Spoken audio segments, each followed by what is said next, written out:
Udah. Ayo siap-siap. Bismillahirrahmanirrahim.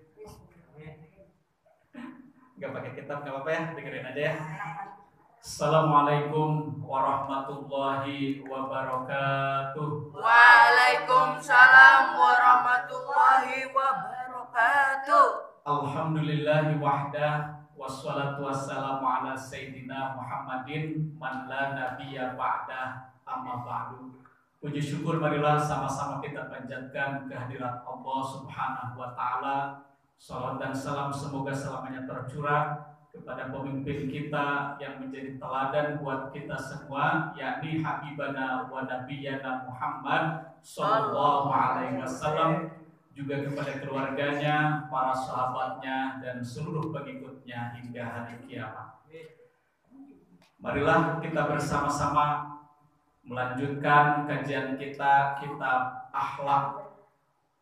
Salah satu akhlak terpuji itu adalah sifat al-haya, artinya sifat malu.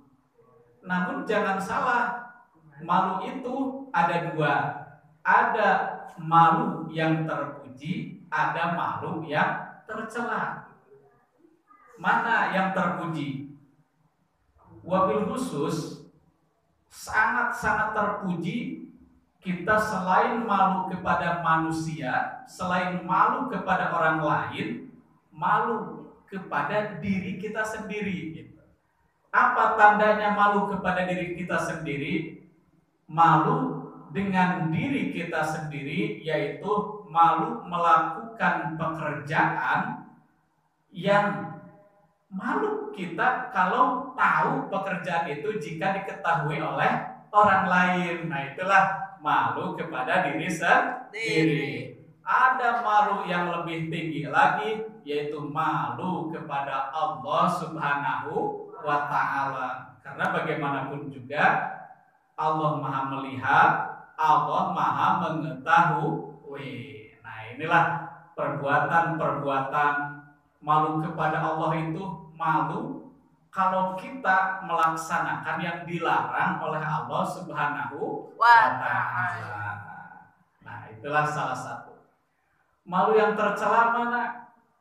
Malu yang tercela itu adalah malu yang menjadi penghalang untuk berbuat kebaikan.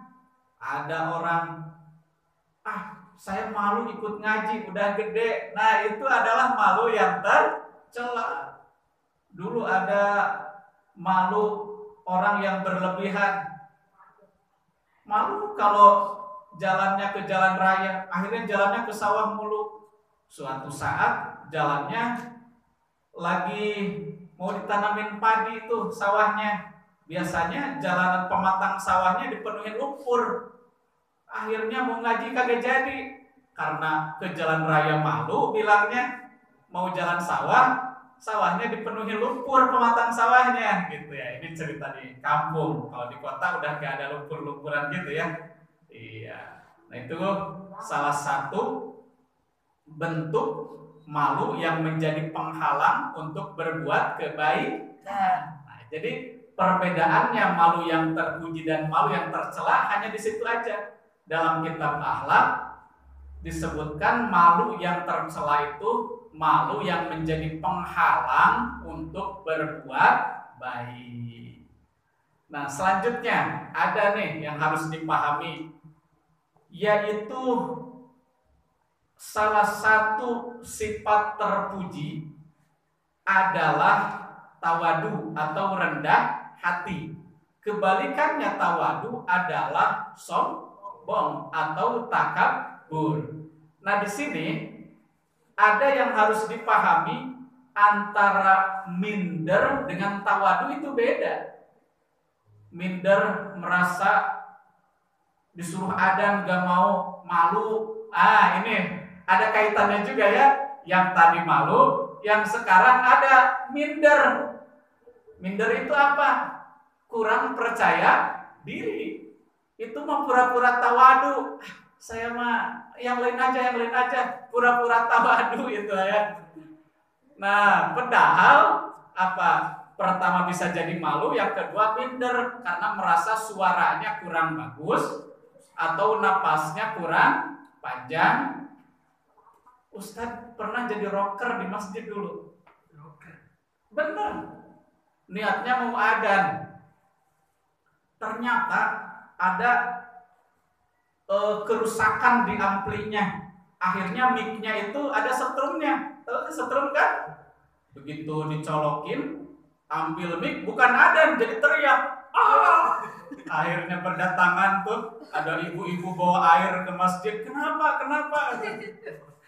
Adzannya kagak jadi karena mic-nya nyetrum gitu.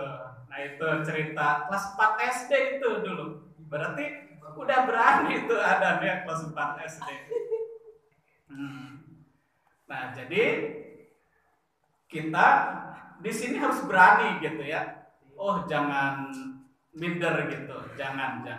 Gak apa-apa, seadanya aja, suara semampunya. Saya emang gak bisa adzan seperti di Mekah. Emang di sini bukan di Mekah ya, adzan di sini aja gitu ya. Ada bentuk-bentuk takabur nih, bentuk-bentuk sombong. Salah satunya merasa paling bisa, ini berlebihan ya. Jadi akhlak itu pertengahan ya, antara berlebihan dan antara enggak sama sekali gitu ya. Kalau tadi dibilang contoh, minder jangan, tapi terlalu merasa bisa juga jangan. Percaya diri harus, tapi terlalu percaya diri sampai sombong itu tidak boleh. Tawadu harus, tawadu itu rendah hati harus, tapi minder jangan. Jadi tawadu itu bukan minder, paham ya? Percaya diri itu bagus, tapi kalau terlalu merasa paling bisa itu jatuhnya sombong. Merasa paling berjasa itu juga sama sombong. Ini sekarang lagi musim ini study tour ya. Misalkan ada yang nanya, ikut enggak study tour? Ikut dong. Kalau saya kagak ikut, kagak jalan itu study tour. Wah, merasa berjasa misalkan. Emang bagian apa? Itu bagian ngumpulin karcis misalkan. Kemana? Ragunan. Oh, kalau ngumpulin karcis mah yang lain juga bisa. Yang kagak bisa itu jadi pengganti gajah tunggang ya. Kirain jadi pengganti gajah tunggang. Tahu gajah tunggang nggak? Tahu. Gajah tunggang itu gajah bisa dinaikin. Cuma karena capek dia kan, si gajahnya capek, nggak tiap hari aktif. Ada kalanya libur. Nah pas libur itu tuh kan kosong. Ini adalah lowongan pekerjaan yang nggak pernah ada yang ngelamar nih. Tahu nggak? Jadi pengganti gajah tunggang. Paham ya? Nah, itu mah candaan aja. Ya, jadi kita harus bisa membedakan intinya nih, mana malu yang terpuji dan mana malu yang tercela. Karena sifat malu itu adalah bagian dari akhlak yang terpuji. Intinya malu yang terpuji, malu apa? Ketika melaksanakan perbuatan yang tercela, harus malu. Mana malu yang tercela? Malu yang menjadi penghalang untuk berbuat baik. Nah, sekali lagi untuk tawadu harus bisa membedakan, bukan minder tawadu itu, tapi rendah hati. Kita tidak boleh merasa bisa atau merasa paling bisa, karena itu bisa menyebabkan perasaan sombong. Tapi percaya diri itu harus berani tampil, harus pede, bener. Pede, paham nggak? Ntar salah arti lagi. Contoh, disuruh adzan, mau. Karena iya bisa adzan. Nah, jangan menjadi alasan malu atau menjadi alasan minder. Kalau tidak berani, kapan mau mulainya? Benar tidak? Disuruh ngumumin ada orang meninggal. Dulu ada orang teman malah disuruh ngumumin karena jarang pegang mic, dia begini ngumuminnya. Setelah assalamualaikum warahmatullahi wabarakatuh, dia begini bilangnya, telah berpulang ke rahmatullahi wabarakatuh. Sampai ada yang begitu. Akhirnya dipanggil sama gurunya. Itu selesaikan pengumuman, main wabarakatuh langsung kayak gitu. Ya. Nah, intinya kita harus berani, tapi percaya diri harus, tapi jangan berlebihan karena bisa menyebabkan sombong. Rendah hati itu harus, tapi bukan minder. Sampai situ dulu ya. Wallahu a'lam bishawab. Wassalamualaikum warahmatullahi wabarakatuh.